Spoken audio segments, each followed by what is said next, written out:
জুলাই সনদ বাস্তবায়ন, নির্বাচনের আগে গণভোট সহ ৫ দফার দাবিতে খুলনায় চলছে জামাত সহ ৮ দলের বিভাগীয় সমাবেশ। এ বিষয়ে আরও জানাতে নগরীর শিববাড়ি মোড়ে রয়েছেন সহকর্মী তানজিম আহমেদ।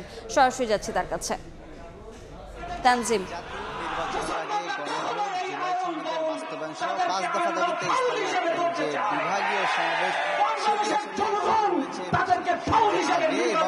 নির্ধারিত সময়ের আগে থেকে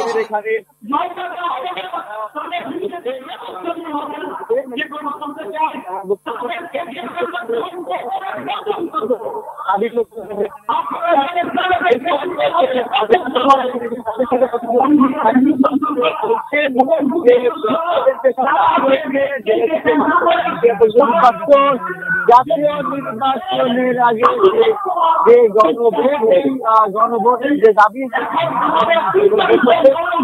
একই সাথে তারা বলছেন যে তাদের যে সব দাবি রয়েছে, জুলাই সনদের বাস্তবায়ন, পিয়ার পদ্ধতির নির্বাচন, জাতীয় নির্বাচনের আগে যে গণভোট, এই গণভোটের যে দাবি, সেই দাবি তাদের পূরণ করতে হবে।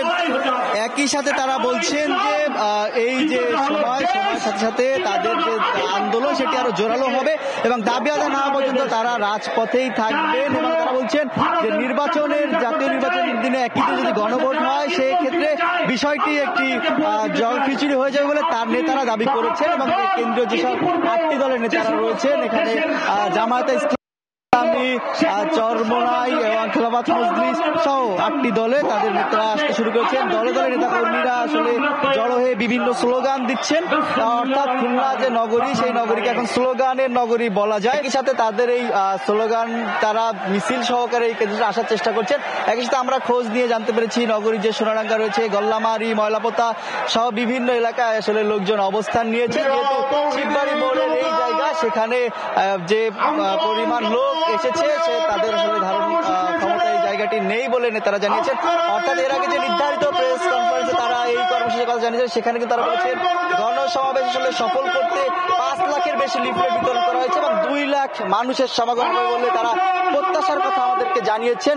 আসলে সমাবেশে তাদের আজকে এখান থেকে, যেহেতু খুলনায় এটি 8টি দলের সবচেয়ে বড় সমাবেশ, এবং এই সমাবেশের মাধ্যমে তারা কিন্তু বার্তা দিবেন, যে বার্তার মাধ্যমে তাদের নির্দেশনা দেবেন তাদের যে দলের নেতাকর্মীরা রয়েছে তৃণমূল থেকে জেলা মহানগর পর্যন্ত, এবং সেই নির্দেশনা আলোকে এই পরবর্তী যে কর্মসূচি নির্বাচন পর্যন্ত কিভাবে তারা কাজ করবেন, কিভাবে তাদের পরিকল্পনা সাজাবেন, সেই বিষয়ে আসলে আজকে এখানে কেন্দ্রীয় নেতারা আলোকপাত করবেন বলে আমাদেরকে স্থানীয়ভাবে জানানো হয়েছে।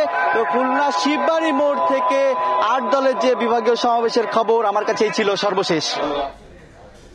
সরাসরি যুক্ত ছিলাম খুলনায়।